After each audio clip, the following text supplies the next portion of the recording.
Ladies and gentlemen, welcome to my period piece, aka Menstruation in Space, today on Vintage Space. In the 1960s, nobody was really sure what was going to happen to a human body in space.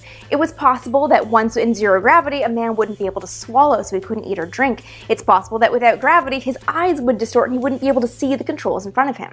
These were serious questions that NASA answered with the Mercury program, and as space flights got longer, there were new questions about physiology. One thing flight surgeons did a lot of research into in the 1960s and 70s was the cardiovascular system, and it turns out that this system is greatly affected by microgravity.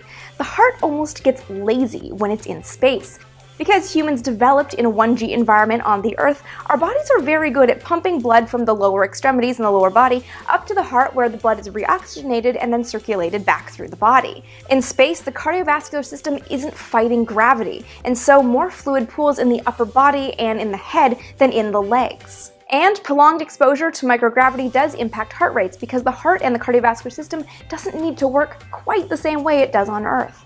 When NASA started allowing women into the astronaut corps in the 1970s, this opened up a whole new realm of physiological problems to dig into, and one of the biggest unknowns was what would happen to a woman menstruating in space.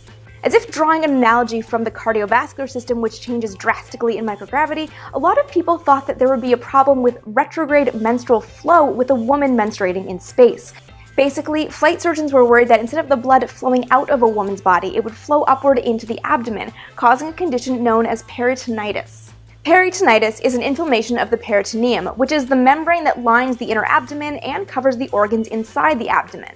If left untreated, this can become a life-threatening condition, and so nobody wanted to send a woman up into space only to have her die because of her natural body cycles. But there's a difference between the cardiovascular system and menstruation, obviously. The cardiovascular system relies on a series of arteries and veins with valves to pump blood throughout the body.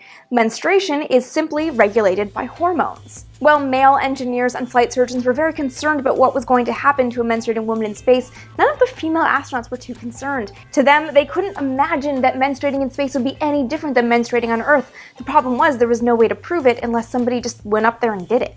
It's unclear who the first woman to menstruate in space was, but ultimately the answer was exactly as the female astronauts predicted. There's no difference to menstruating in space as there is to menstruating on Earth. There is a difference, though, in how NASA deals with menstruating astronauts. No two women menstruate the same, and no two women have the same preferences, so NASA has to deal with packing personal kits based on every astronaut's own needs and preferences. Astronauts can also choose to stop their menstrual cycles altogether using hormonal birth control methods, something that could be useful on a long-duration mission, say a mission to Mars, where there is just no room to take extra stuff with you.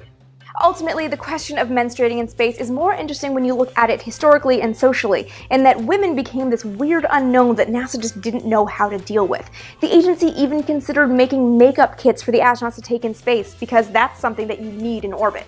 I've got more on that, including some great anecdotes, on my latest blog post at Vintage Space over on Popular Science, so definitely check that out if you would like to know more. The link is in the description below. This seems to be the weird taboo topic that nobody really wants to deal with, but it is pretty interesting. Do you guys have more questions about menstruation in space, or anything else relating to the female reproductive cycle and spaceflight? Let me know in the comments below, and of course leave me your questions about anything space related and things you would like to see covered in future episodes. Be sure to follow me on Twitter for daily Vintage Space content, and with new videos going up every Friday, subscribe right here so you never miss an episode.